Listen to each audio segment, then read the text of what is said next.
We are live. Welcome, everybody. Thank you for tuning in to what is and will become our 89th, 89th. You know what we're inching towards. But today, right now, we are at episode 89 with our guest on the screen, ready to go. If I'm not mistaken, his first live. Did I hear it right? It's John Dewaal. How you feeling, John? I'm well. Thanks for having me, Josh. My pleasure. So I said we're also going to go live on Facebook as we record, and you said this was your first. First time live on Facebook. All right, fair enough. You never had the need, desire, inclination to do it. Well, I wouldn't say that. I just find myself a bit more technologically challenged than most. Is that I true? know enough to be dangerous and just haven't just haven't used it yet as a tool. So it'll probably be something I learn at some point soon. But don't sell yourself short. I know, and you know that that's not totally true. You run a very successful podcast, which I was lucky enough to be invited Yes. to appear on some months ago. That was a great experience. Yeah, that's where good help comes in. I know, good help. You do the parts of the show that you can do, and then right. Yeah, I have people that tell me which buttons to push, and then I do that, and then I turn it over to everybody else. So true. Well, this is good. I'm excited to explore this topic of change. Right? Is that the broad thing that we're talking about here? Yeah, change and transition, and I think those are two different things. More often than not, those are lumped together. And Oh, I think everyone goes through change because we're humans, and things happen to us. We lose our job, we get a promotion, we move. We just moved homes. okay. Relationships end, stages of life begin and end. Things happen, and that's the change. But it's the transitions that we make. Those are done and constructed with intention, the best ones, the ones that transform us. So I'm going to be learning in real time because all of my preparation and notes had change, and that's Yeah. that. But that's what you're here for. So you're going to help us understand. So there's a difference. Does one lead to the next? Do you start with change and then transition? So it's all part of the same family. Yeah, I think change is, another word might be used for change, ending. Something has occurred where there's a before and an after. And those are often for a person significant events in their life: getting married, buying a house, Right. starting a job, starting a business. Those are significant changes. And there's a before, when you weren't a small business owner, where you worked for someone, Right. and now you are. And learning all of the muscles that it takes to launch an idea and give it some legs and get help and build a strategy and a marketing plan, on and on and on. Those are the work. That's the work of transition. It's learning what the season is inviting within each of us to grow. And that's often the stuff that people move through really, really quickly to get out of the discomfort of a transition. So I emphasize in order to successfully navigate transition, you need to learn what it's teaching you, learn to wait, learn the approach and the disciplines necessary to glean that information, and to let that season form you into the person that you need to be, the Wow. the employee, the boss, Wow. the whoever, whatever that season's inviting you to become more of. I'm sure that all of this is going to be reiterated and detailed when we record and get into that. When you mention season, is that just a term for any length of time? No, I mean, it's another word that I would often use instead of transition or right alongside. I use those two synonymously, but it's, just like the seasons of Right. the year. There's definitely a before spring, and there's a after spring, and there's a before summer and after summer. So it's the same thing with major life transitions. There was a before, like we just moved homes and we're in the middle of a remodel. There was a before we started, ripping down walls, and there will be an after. And where that definitive ending point is, I'm not quite sure, but it will come. It is a season of disruption, and I think that's the operative word for a Wow. lot of change and life transitions. It's Hmm. a disruption. It's what, a disruption? It's a disruption, right? Yeah. Yeah. Well, let's hit record. This is already fascinating. I love all this. My mind's going in 12 different directions that we are going to focus in on here. This is exciting. Equally as exciting is everybody joining us live here on Facebook. As always, I read and follow along with your comments and thoughts in real time. So please do feel free to, as we're talking, to input your thoughts. And this is a public recording. It's on my public profile. So share it out if you think others might appreciate it. And I appreciate you. I am ready if you are ready. Are you ready, John, to hit record on the show? Let's do it. All right. And thank you, everybody, for joining us here. We are going to get 89 in the books, as they say. Let's go.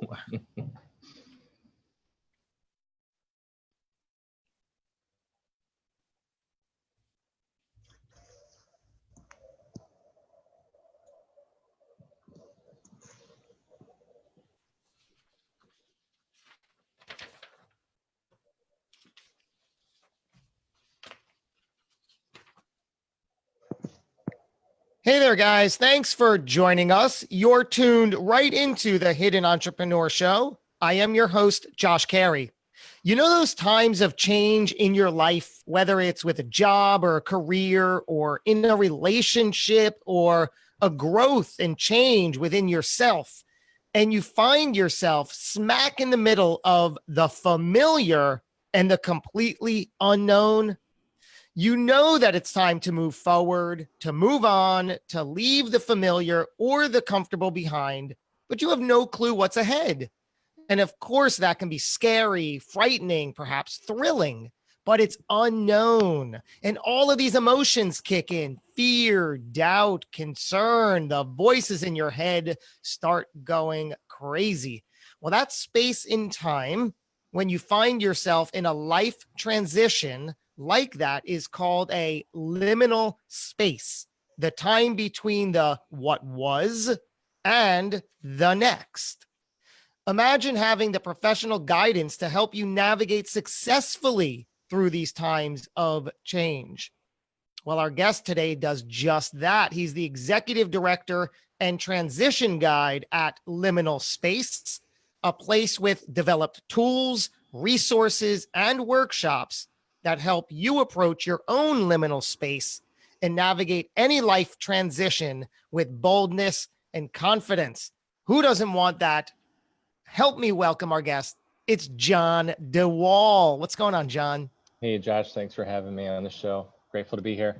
Great. Absolute pleasure having you. So let's get right into this. I've said before we hit record here, I love this topic. There's just so much to sink your teeth into because everybody, right? Everybody experiences change sometimes more often than we want, we expect, we hope. So let's start with that. Do you find that change in the human nature regard, is it inevitable, and why do we find such resistance to it? I think it is inevitable. I think even in this given day, you and I are in the midst of an experience right now, and it will end, and that will be a change to my day, and I will be on to the next thing. Those are small micro changes. I love that. And then and we have these big ones, the car accidents, the job changes, the health crisis, the retirements, the kids being born, marriage, on and on, these big major changes in life. So I think they are everywhere. What was the second half of your question? Why do we resist change so much? Yeah, well, because I think we're comfort seekers. We like the familiar, we like the known, we like the routines of our lives. And those give us ways of framing a day and a week and a month and a year. And when those get disrupted, it creates a lot of uncertainty and a lot of ambiguity. And it also forces us to look at a big question that I think a lot of us struggle with in these moments. I think it's the crux of the questions that you could be asking during a transition, and it's now what? Now what? Which forces choices, and it forces you to think about where your life is heading when it was familiar and now it's not. So because we're comfort seekers, but we're also these creatures that can also create and shape new routines and new beginnings, those can come into tension with one another when what was familiar isn't there, and the meaning for a day, a future has dramatically shifted. In the work you do, Yeah. is one of the first steps for me, aside from acknowledging that, oh my goodness, things are changing, whether I like it or not, is one of the first steps to accept it and say, all right, I've got to go with it, and it's happening. It happened. Nothing I can do. Now what? So acceptance, is that a big mental part of it all?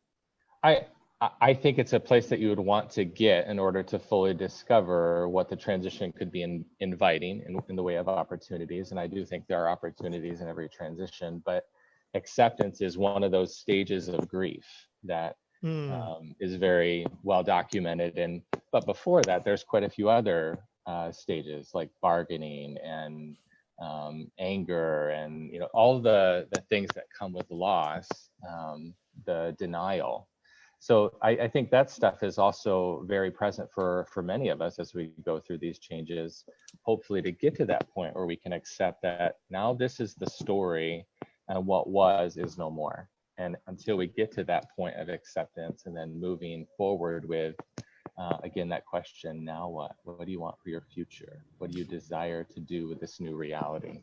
What were you telling me? Perhaps more than just semantics, the difference between change and transformation. Change is, again, something that we all go through, but transitions are made. Those are done with intention. Those are Mm. designed and constructed. The best ones are. We so often just want to get out of the discomfort of a transition that we'll take any answer. And sometimes that's nothing more than rearranging the furniture in a room. And what we need is to thoughtfully consider what's no more, what's true today, because the best choices are made in reality, what the story is today, and then from there move forward. And that's something that you do with intention. That's designed. So a big part of the work I do with clients and those that have come alongside me during major transitions is to slow the narrative down in the midst of the season of change and disruption. What's really going on, and what are some of the core questions that are being asked besides the most obvious ones, like how do I pay my bills? Well, yeah, you need a job, but right now let's really consider that that's a separate conversation from what's really underneath that. For many is, how do I find a life of purpose and meaning while also paying my bills, right?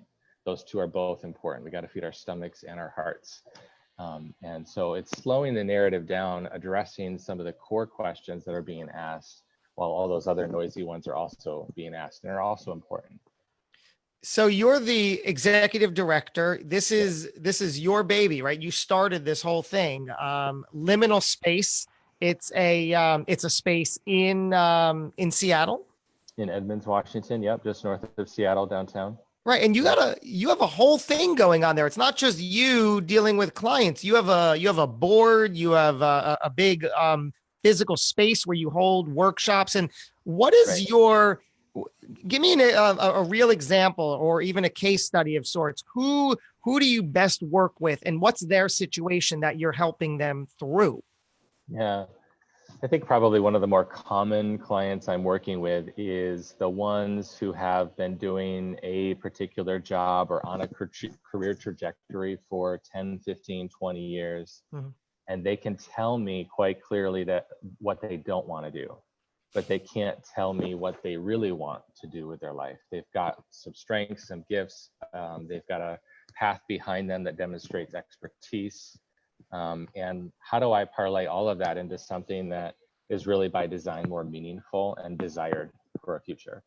And that's probably the more common one that I work with. I don't know what the exact statistic is, but I think it's in the 80 or more percent of the working population experiences a level of dislike and discontent with the work that they're currently doing, which is just a sad statistic to me.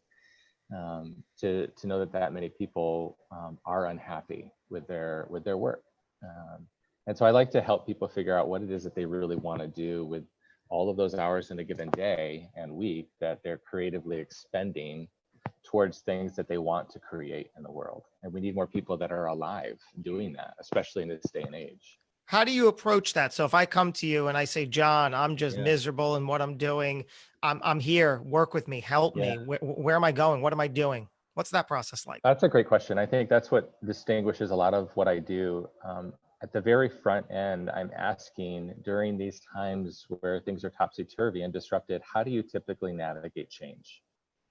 What are some of the, what's the approach that you take? If you were to go on a journey through these times of disruption, what do you typically do? I cry in the corner. Yeah, right. That's Yeah. one approach, right? Yeah. Does that, Another approach might be for some, they go gather their first 2 or 3 friends that come to mind and they freak out and they wait for someone to tell them what to do. You know what you need to do? So they're looking for oh, advice. okay. And so what is the approach that you typically take as you navigate these seasons of transition? And so I start by studying a person's life during major life changes, considering what really does help them. I mean, how are they utilizing things like community to navigate a season? And how are they perhaps hiding from what the opportunities could be or what the disruption is inviting? How are they using their approach to hide from what's going on in that season? What So we, is, I'm sorry, what is your skill and background that you utilize for this that you're bringing to the table? so my training is as a, so I got my master's in divinity. So Oh, wow. that's where I got my master's, and a lot of business experience where I've been my own boss now for 15, almost 20 years, as well as a lot of training that has to do with studying a person's story and narrative from the school that I attended. Hmm. And I think we all have a story. And so learning how to study a person's story and what's taking place in the themes and patterns of a person's life that are contributing to them becoming more of who they're supposed to be in the world. And what are those things that mute it or avoid it or hide from it? Because we all have those.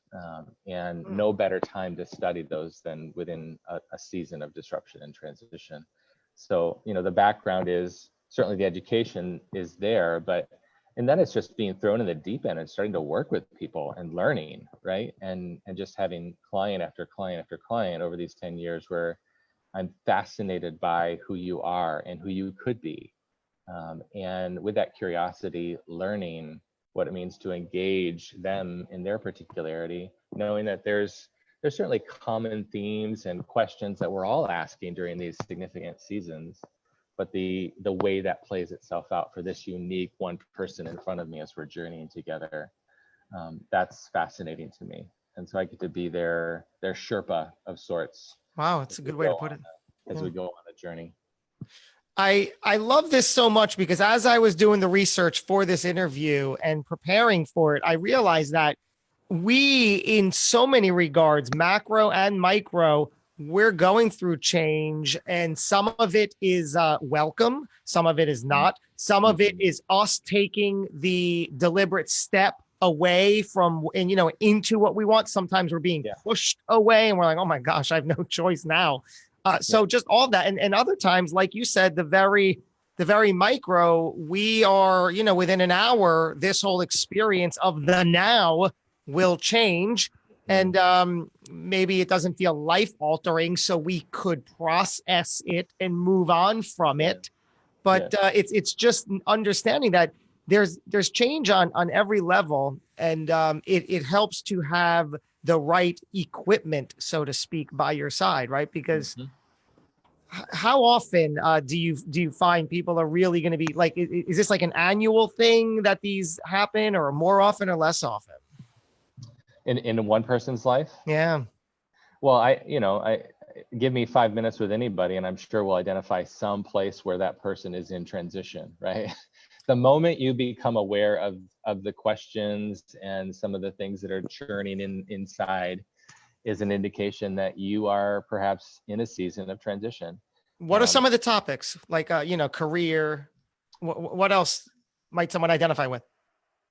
career, something having to do with relationships. A very common one is kids leaving the house and Mm. being a primary caregiver. And now it's now where do I find my identity and my purpose? Because my children don't need me in the same way. So that's a significant one.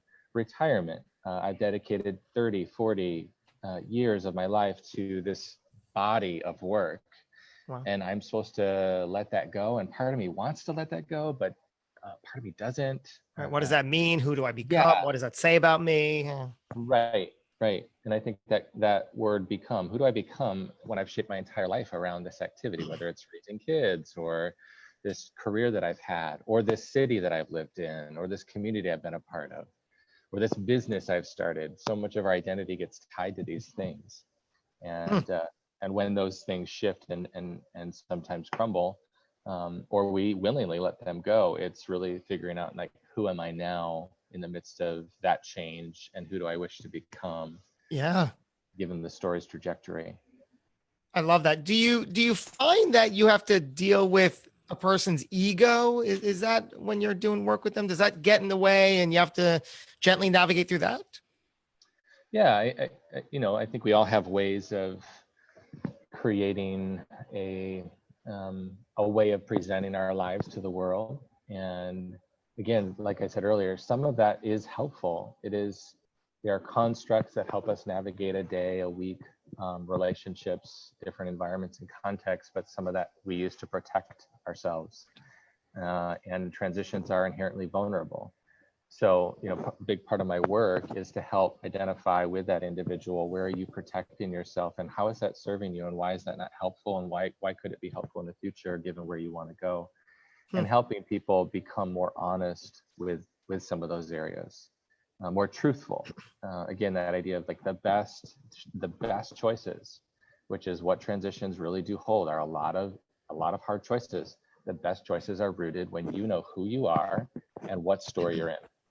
And if you can identify those two things and see an invitation that's bigger than just self-satisfying, stories, things that are in the service of helping those around you, God, what a powerful combination. That's a dangerous person when they know who they are, what reality they're in, and how their life is in the service of others. That's Oh, powerful. I really like those two phrases. Tell me more about that a little bit. Who you are and what story you're in or what reality you're in. Tell me about that one. What does that really mean? Well, there's a collection of things that you need to know in order to identify who you are. Certainly what is the unique set of gifts and values you have that shape the choices you make. Those are important things to, like, what are the things that matter the most to you? Or have you constructed a life that's based on what other people tell you you should have, or a culture that tells you you should be this? Been there. Yeah, right. I think we all have, because we all get, formed by our families and in the culture we lived in. There's these important developmental markers where it's you realizing what story you're in, and is that the story that you really want to continue to move with, like as it's shaping who you are and what choices you make into the future. What does it mean to take the pen that's in your hand and write a story of your own choosing without completely abandoning the themes that have brought you to this point, or the stories, Hmm. but given what you have become, what does it mean to really own the pen in your hand and really write the story of your life? And that's always the invitation within transition, is the pen got ripped away from you, or it changed. Either you chose it, or it was chosen for you. The work is, you are still an agent of change. You are not the victim of a transition. You Hmm. have a pen. It's something's happened. It has formed you deeply. It has probably invited loss of some kind, but the pen is still yours because you're breathing. It's amazing. Have the gift of choice. I was going to say, that's exactly what I was going to say. Do you find that some people um, just choose to ignore that they have full choice and it is their choice and they can choose, instead of feeling, well, I'm trapped in this situation. I have no choice. I don't know what to do. I can't do that. But Mhm. no, you have all of the choice, Right. period. And if that was a theme in a person's life that I was sitting with, I would be curious about where that theme and that pattern formed. Yeah. That was probably formed somewhere in their story. Yes, in this moment, your boss was a dick and they did treat you poorly. And there seems to be a long narrative here where you can point to other stories where you've also had the same kind of boss. How did you get so unlucky that you had 7 or 8 different bosses that you chose? You chose that job. So it's really confronting. How did this become the easier narrative for you? To become the one who's blaming everything about where your circumstances are and those around you, Hmm. right? So I think that's a very common, what I would call transition thief, is that thief of the blaming. Either we're blaming others or we're blaming ourselves. And there's importance to understand responsibility on both sides, but that if that narrative is where you see your life, it's an adversarial lens, it's already skewing reality. If that's what you're seeing, all their fault or your fault, it's not going to help you make the best choices, because how could it all be their fault, or how could it all be your fault? In my experience, that's never truly the case. Yeah.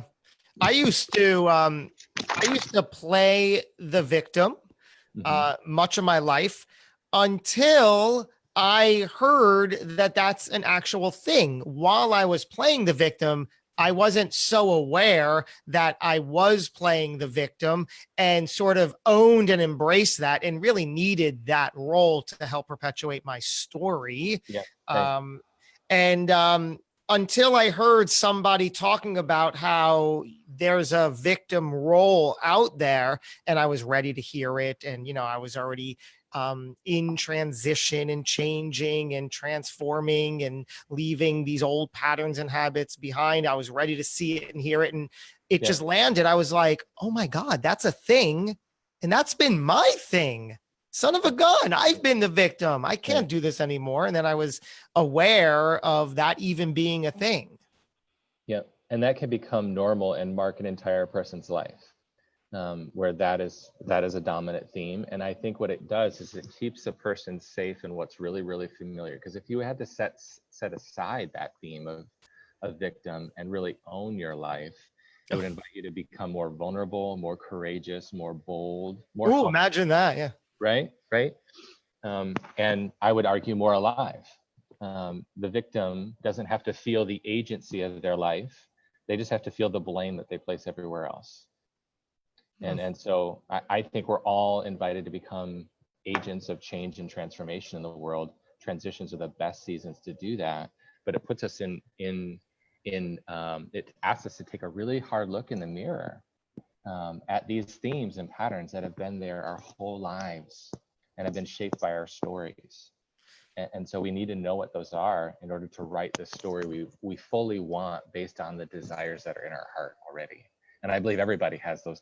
Everyone has a unique set of desires that have been placed inside them. And it's our job to understand what those are and live in a bold, courageous way. When we're presented with change, and now the immediate current and future approach is the transformation that's taking place and continuing to take place, you mentioned that you work with clients to teach them during that transformation, that transition stage, how to wait and how to identify clues. What are we waiting for? What is the purpose of that waiting? And what clues are we looking for? Yeah. Well, there's a lot. Clues related to when someone walks into my office and they don't know really what they're good at or what their strengths and gifts are. There's a whole body of stories. So what does it mean to wait and study the story of your life? Often you have to look back at the wait to understand what it looks like, right? So tell me 3 or 4 great stories where you have been at your best. And sure, maybe you don't have a cohesive narrative in your career yet after these 10 or 15 years, but surely there were moments where you just felt engorged with, this is a lot of fun. I love this work. I love the people that I'm doing it with. This was one moment. If I could rinse and repeat that, hallelujah, right? Tell me 3 or 4 of those stories that help me understand what you look like when you're at your best. Or tell me 3 or 4 stories of courage where you had to rise and become something that you never thought you had. Surely those are in your story. And they don't have to be these grand marquee, stage presentation or performances where you're in front of 1,000 people. They can be these moments with a neighbor. They can be a moment with a colleague. It can be these moments that are easily missed, but for whatever reason, they have stayed with you and you can tell that story. And there's a sense of like, that was an important part of my story. That was an important experience right there. I loved that. So let's study what's going on in those, because we'll learn about who you are in terms of your gifts and strengths and values, the kinds of things that inform your choice, the kinds of things that inform the kinds of relationships you keep. Those are important things for us to understand. And then one of the things that I love to do with clients is this exercise called Stories from the Future, where when we're looking for breadcrumbs that hold desire, we just finished a workshop last week and that was all about this, Stories from the Future, where you have to consider your life 3 to 5 years from now. And let's say you and I, Josh, were, you were the client, and I am asking you as the client to write me stories from the future. And the way I would set this up for you is I would say, let's say I'm in some city, we'll say Seattle, and I'm on a bus driving into the city, and I sit down and I sit next to someone who knows you. And I'm like, how do you know Josh? So you would tell me that story from that person's perspective 3 to 5 years from now, and what kind of impact that person would say that you had on them. So they would go on to say, oh, I love Josh, and let me tell you like how he changed my life. So maybe it was the work that you did together. Maybe you were their boss. Maybe you were a business partner. Maybe you were the publisher for you. Like, I don't know what it could be, but it could be anything you want it to be in terms of what you desire for your life and your impact. And we ask our clients to always write 4 or more of those stories, because what we're looking for are patterns of desire, patterns of dreams, patterns of impact and influence that you desire for your life out into the future. And this is so much bigger than I want this house, this car, this job, this city. It's about impact. It's about influence. And I think that's the core desire that we all have. We want to know that our lives matter, and we see that in the faces of those around us. So to reiterate, it's project 3 to 5 years in the future, but it's not just me telling my version of what I visualize, what my then now will look like. Right. I'm telling it in the third person of somebody I've impacted. You're telling it from their perspective. You're putting yourself in their shoes and what you would like someone to tell about you and your impact on them. That's a twist I've never heard. Fascinating. Yeah, it really forces you to think about the fact that you're already having an impact. You are having an impact on me right now. How powerful it is when a person becomes aware of the type of impact they have on those around them. Wow. And then they're intentional with it. So I could take that exercise quite literally, project you, for example, 3 to 5 years, you as the avatar, let's say, and then talk as you on how you know me today and what impact and what I've done with you and for you and around you. I like that. And I did this exercise now almost 15 years ago for myself when I was going through a significant season of change and transition after graduating from seminary and being a small business owner, very discontent in life. A colleague of mine and mentor asked me to write some of these stories, and out of that is what birthed Liminal Space. It wasn't like, oh, there it is, now I'm going to start this business. It was in all 3 of these stories. Actually, I wrote 4. In all 4 of these stories, there is a theme of someone going through a significant life change of some kind, and my place in their story was to come alongside them as someone who was provoking with good questions, inviting them to see something different about their life, about their gifts, about their future, about their circumstances. And there was always a sense of restoration in each of the stories. And it was a period of time that I walked alongside them. This wasn't a one-off. This was a season, like months long, of getting to know this person. A relationship was formed.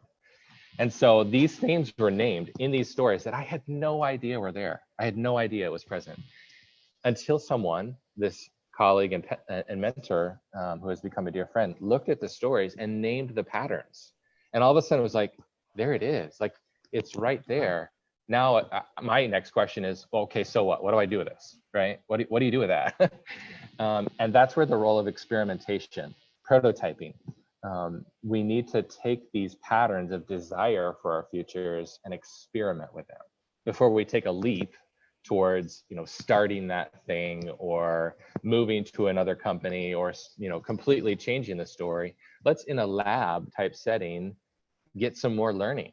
And so that's what I did. And that's what I have all my clients do. My lab was okay, I'm going to send out an email to as many people as I can think of and say, who's going through a season of change? They're asking questions about their life, their future. There's maybe perhaps career discontent.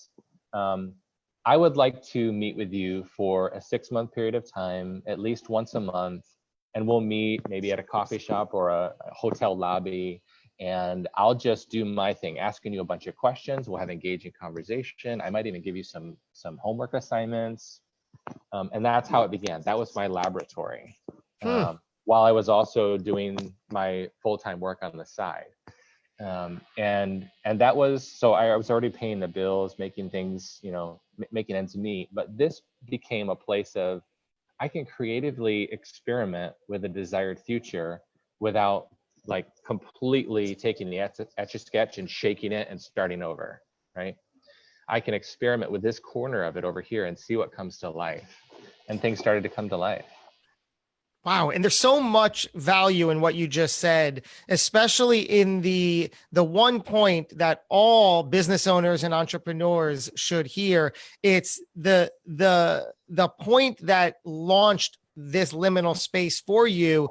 You didn't have all the answers. You didn't have anything but the desire, the interest. So you just reached out and said, hey, who's doing X, Y, and Z? Who needs A, B, and C? Let's meet. You didn't have to rent an office. You didn't have to, hey, let's meet at a coffee shop. There's so much value in that everybody should embrace. You don't need all the answers. You don't need the glitz and the glamour. You don't need 12, 15, 20 steps in advance. Just know the one next step, reach out, put something out there, connect with somebody and experiment, make it happen, see what happens. Right. And I think, I mean, the lesson of experimenting and sticking with an experiment where there's multiple iterations, you need an N of like 30, 100, not N of 1. If I had an N of 1, I probably would have said, nope, this is not for me. That didn't go well. that session, that experience in that coffee shop was horrible. I needed to have 8 or 9 clients that at the time I was working with for free, just to go like, what do I sense is really coming what's along? what's here? What do I see in them? Because if I can understand that and see how I'm working with them and what's learning and growing in me, but what's learning and growing in them, that's a powerful combination to unlock for the future that I desire. And then I can actually then do things like build a strategy around it, build a brand around it, right? That's good. That's well-informed. That's a well-informed story. Those are breadcrumbs, right? That lead me to the main course. And that's that's why it's like, when I ask people to do this work for themselves, let's be clear on the front end. This is not a quick fix. There is no silver bullet here. The stories out there in our world and our culture that invite you to believe in that are myths. They're myths. The work it takes to build a future is a daily, at times drudgery, right? And at other times mountaintop experience. And those can happen often within the same hour, right? To build the future that you desire is going to take a longer view. You have to look at it in terms of, this is not days, this is weeks and months and years. And then daily, like you said, I'm living proof of that. I was able to successfully navigate, after 40 plus years, a life of frustration, anger, misery, seeking approval, insecurity, desperation, all of that.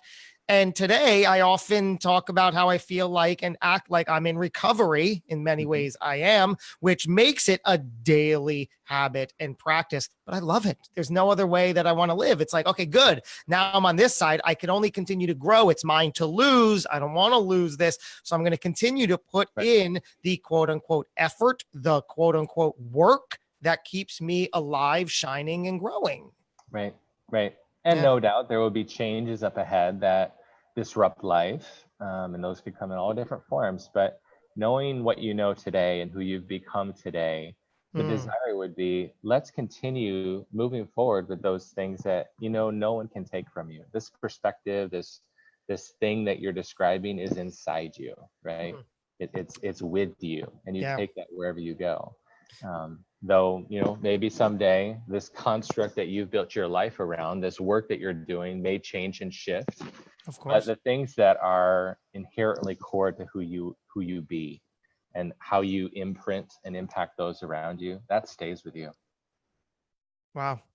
I want to go back in time a little bit and learn how you really got to this point. Take us back to the beginning, if you will. What was John Dewall like growing up as a child? What was life like for you?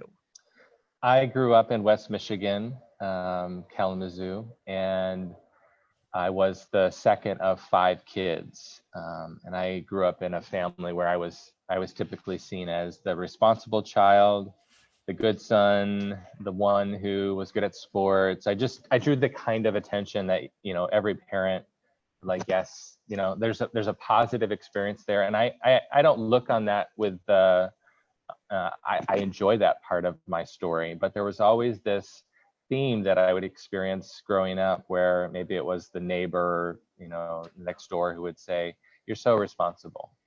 Um, or friends who would echo back like, "Wow, like when I graduated college, I bought a house, a dog, I had a brand new car," like all these things that looked like I was adulting really, really well. And friends would say like, "You're so responsible." And that theme of responsibility is echoed throughout my story. And I think that's in some ways it taught me how to play by the rules. And like I was saying to you earlier, like, but it didn't teach me how to break rules, how to lean into places where things could get a bit more topsy-turvy and a little bit more wild, a little bit more fun even, by choosing it for myself. And so when you're so used to coloring within the lines, it's not always clear what it means to color and be free outside of the lines or break certain constructs that have been designed to restrain. So I grew up more in that context. And I love that analogy that when you grew up responsible, learning how to live by the rules, you never learn how to break the rules. And you're saying that, in life, in business, in situations, you have to learn how to break the rules. Can you share an example of when you were in the face of something in life, career, business, or what have you, where you didn't know how to break the rules and it sort of worked against you, worked against me. or didn't particularly help in the best possible way if you knew how to bend the rules? Well, I'll answer that with what comes to mind. Tell me if this is what you're thinking of or looking for. This work that I'm doing right now, when I started it, I would often get asked questions like, "So, are you a coach?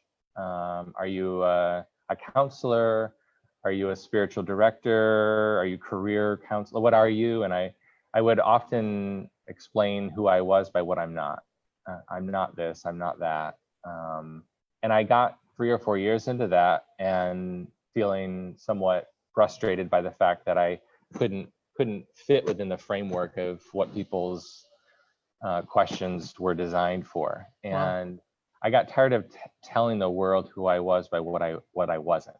And I decided at that point, I'm going to break some of those rules and say, I actually have a practice that's designed around borrowing from all of those disciplines.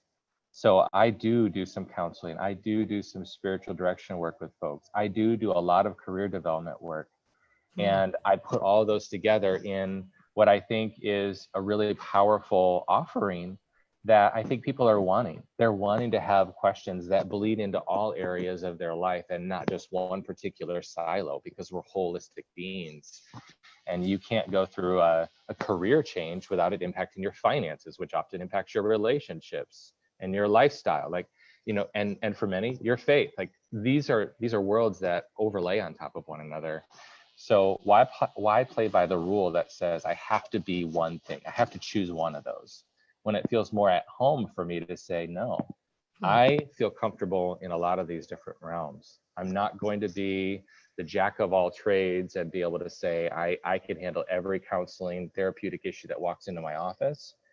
but I know enough to know the things that I can go into and where I need to bring on another team member to help out through an outside referral. So that for me is an example of like bending and breaking some of the rules within this field of helping people, asking questions related to who they are and who they want to become more of, and then designing something that fits more based on a desire and a dream that I have. And when I hear people say things like, I don't think there's hardly anything out there like that, I used to hear that and go, oh man, is that a good, maybe that's not a good thing. Oh, maybe I should try to create something. But now it's more of a, no, like I'm proud of the fact that and I want more of that in the world. I want more people that see that these moments in life, they don't fit neatly in one container. They blend into a lot. It's a mess, but it's such a holy mess if we learn how to wait in it and discern, again, those breadcrumbs towards a better future. Wow. I don't know if it fits the question that you were asking. Yeah, of course. Absolutely. So with this, you're the responsible one label, growing up in your teens and your 20s, did you always wear that confidently, or was there a struggle like, oh, yeah. What? Yeah. Yeah, no, not at all. I think that's one of those facades. Yeah. Where outwardly it looks a certain way, but inwardly it certainly works well to mask the places where I don't feel confident, the places that I'm shaky.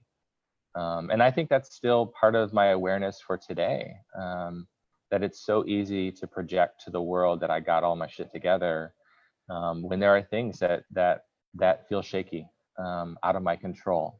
And I use this image of like, we need to become aware of the fragrance of our narrative, of our themes. And for me, whenever I smell like you're projecting to the world a particular facade, and it served you well in many regards. It's how I survived my childhood, right? And it's preventing you from asking for help. It's preventing you from saying to a close colleague or friend or your community, I can't answer this question. I have no clue where to begin. Can you help me? Right? And so, you know, a great word for that is repentance. It's choosing to do a different story, a different narrative than the one that you used to survive, bringing you back to connection, a relationship with yourself and those around you. And so that's that for me. When I can look at the binds and the constraints in my narrative and become aware of them and alert to them, and then choose differently, that brings a story of connection and freedom. That's beautiful for my story. And then I'm liberated to be better for those that are around me. And we all have that in our story. We all have those moments that uniquely invite us to become better for those that are around us. But it also feels familiar to put forth that facade that says, for me anyways, mine was, I have it all together, but I don't.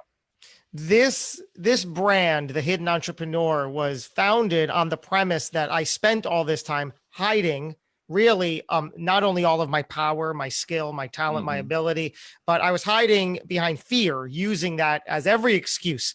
Tell us about a time where you were blatantly hiding behind fear and you had to move right through it.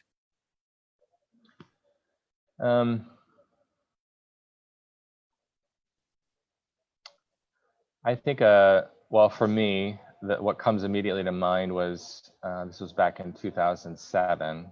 I was a contractor at the time. This was before liminal space was even existed. I think some of the initial thoughts or ideas were there, but I was a contractor. I had a crew of guys working for me at the time. And I was on a roof one day and I fell off and shattered my ankle, my right leg. And it resulted in me being in the hospital for over 2 weeks, 3 different surgeries, and about a 5-month recovery process to get back on my feet. And for me, that was probably the most turbulent season of mixtures of fear, worry, anxiety, loads of stress. Largely the fear of what if I can't provide for my family?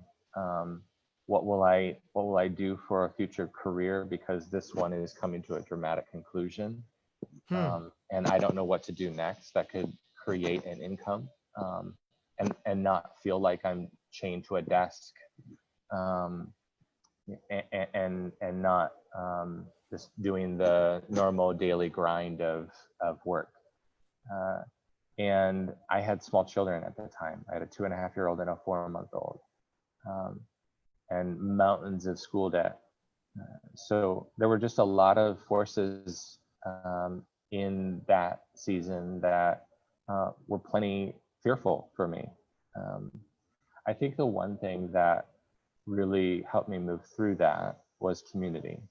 I had to have a series of ongoing, over the course of months, conversations with that first year of what does it mean to rebuild or create something out of the rubble of a life that's gone through a high level of disruption, where every single aspect of who I thought I was changed. And what does it mean to vulnerably share that with the small group of people closest to me, right? My wife, 3 or 4 really good friends, where I could just be raw, right? Raw, afraid, anxious, a mess. And what was it like for me to be able to bring all that, and for them in the midst of it to be able to hear what perhaps this season was inviting on my behalf. And that's something I invite all of the people I work with to create a small coalition of people to go through whatever the transition is with you, to ask you questions, to mirror back what they hear in some of the fear and some of the anxiety, to be curious about where is that coming from, to step into stories, but also to step into the questions that hold invitation and desire. That's that for me at that time. I don't know that I would have navigated the transition as well as I did. And I say that with lots of different caveats. Well is defined by, I stuck with the questions. I didn't take the easy answers. And I did it in a way that was relational. What does it mean to construct that kind of journey that keeps you in the game, keeps you in the transition, open, curious, and accepting all that it holds in the reality of what that is for your life, with the desire to become more human. And for me, becoming more human was to say, I'm gonna construct a future where I have space in the narrative for desire and dreams, and not just doing something because I'm responsible or obligated, that big theme in my story. I'm going to choose something that allows me to both be responsible and have space for dreams and desires. Both can coexist.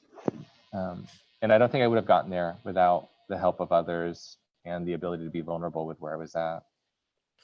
Do you find the word failure first? How do you identify with that word? And do you find that a lot of your clients maybe indulge in that, like resist any change or transition because they might feel like a quote unquote failure? So how do you navigate that? And what's your personal view on that? I think failure has to be a part of every person's life, and engaged with honesty. There's too much shame in our culture around failure. We give it a lot of, we hear things like fail fast. We hear things like failure is such a great experience because you can learn from it.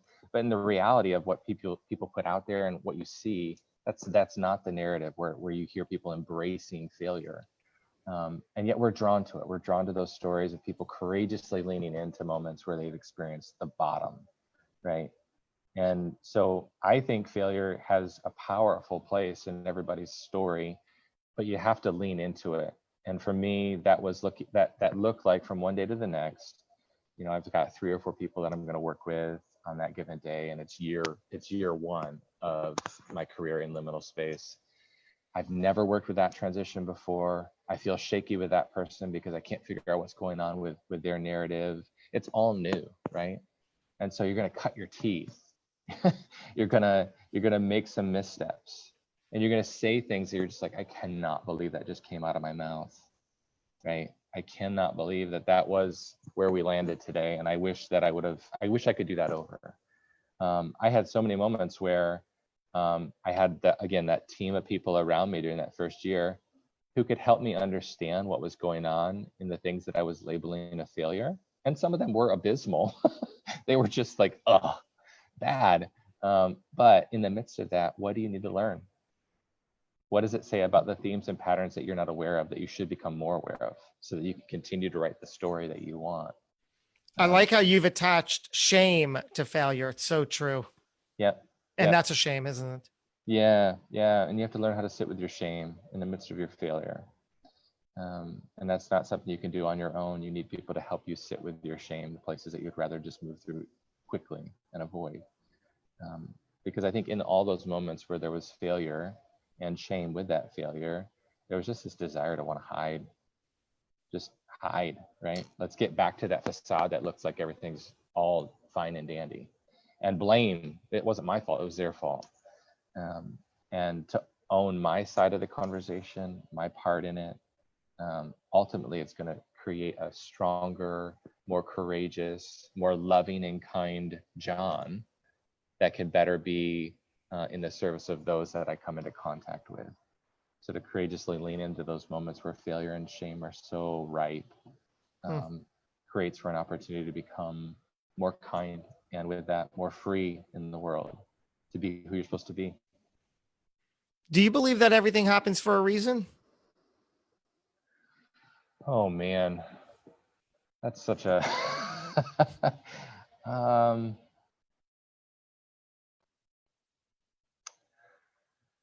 I believe that there are things that happen to us. I believe in a creator.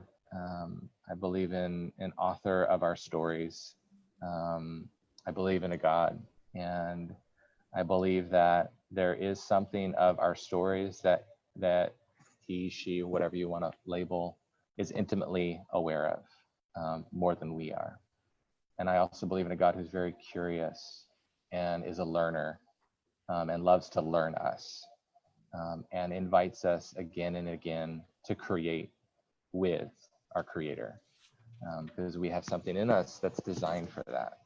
So there's a mystery there that on some level I think, yeah, everything does happen for a reason. And at the same time, there's some freedom in the narrative for us to contribute rather significantly to the direction. And I have to live into that mystery, that my story is shaped by me and influenced by the choices and that freedom that I have. And there's something bigger going on in the world that also holds all of it. The things that I have chosen and want to choose, and the things that I wish that I hadn't.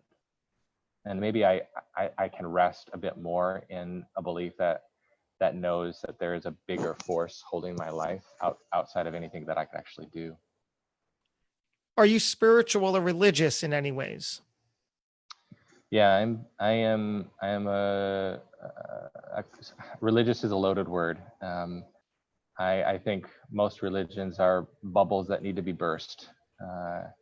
And I would say that I'm a very spiritual Christ follower, who believes that he represents what it means to be human here on earth and go through every single change and transition you can encounter while alive, and how to do that in a way that's relational and loving and connected. That's what I believe in. Yeah. What do you believe happens when it's all over, when our time here on earth comes to an end? Guy, good question. I think there's something in the word restoration, where the stories that we would rather write out of our narratives, the parts that we have that hold scars, make perfect and complete sense, and leave us in a place of rest, and a place where joy and gratitude are the core experience of our being. That's where I think the story is heading.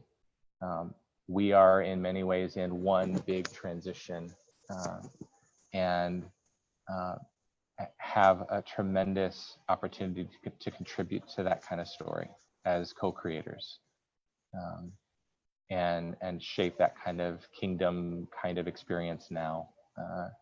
And that is hard to keep that perspective in a world that's full of things like bombings and shootings and all kinds of crazy, fear-inducing events.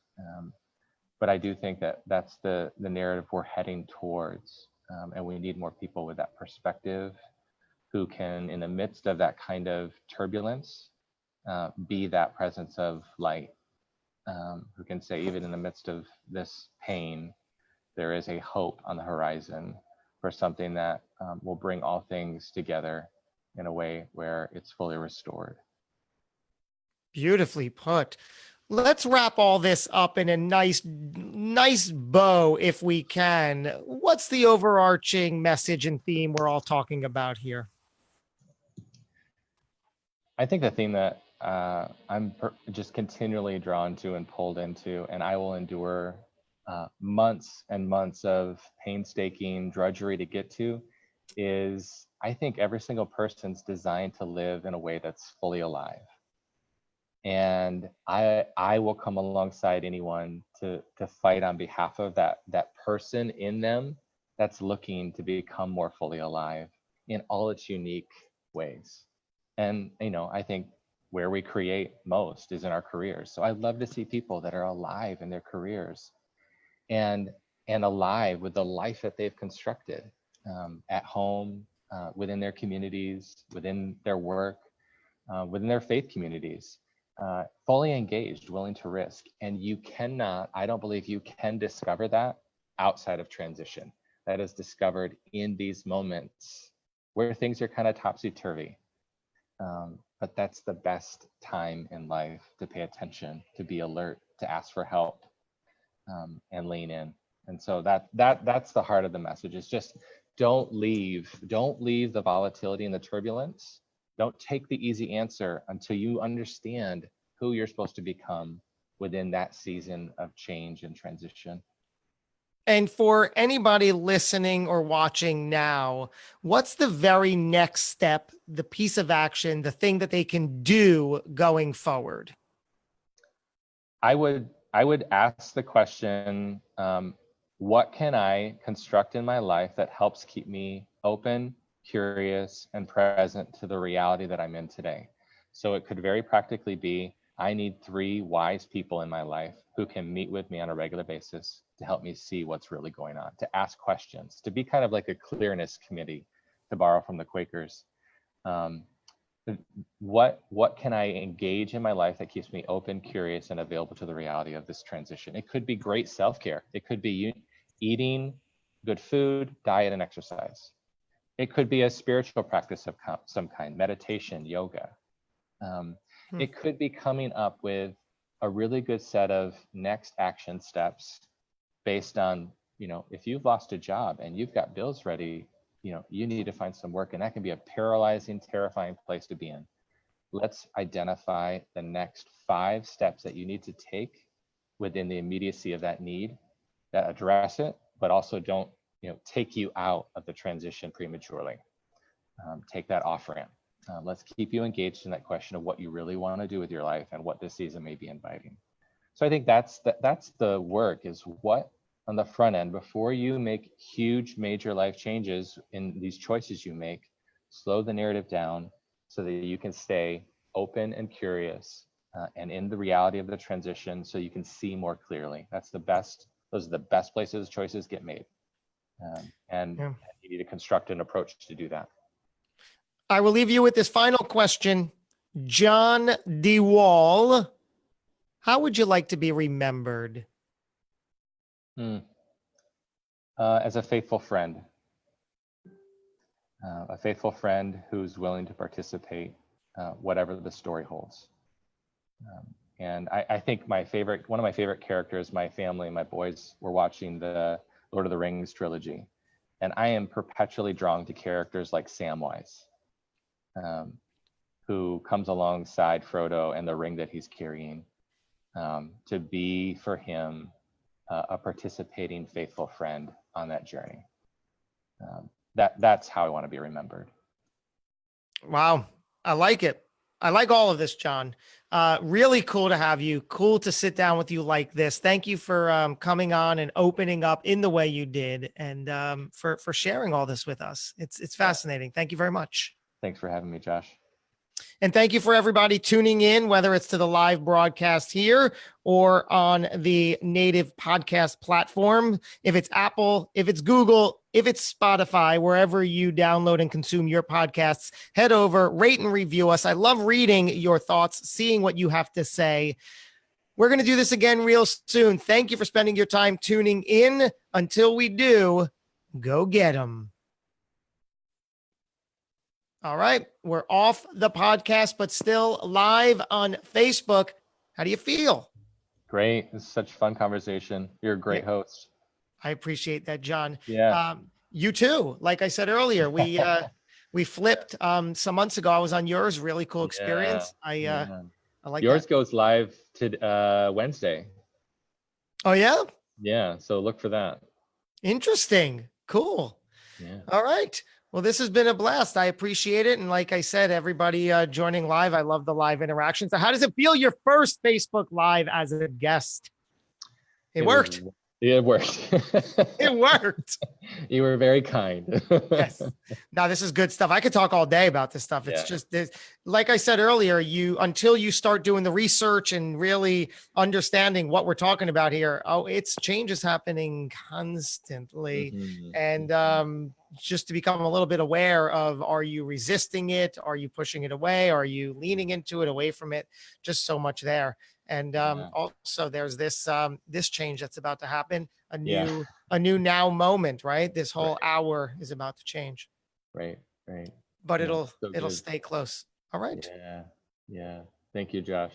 Cool. Thank you, John. And thank you guys for tuning in. We'll talk soon. I appreciate you.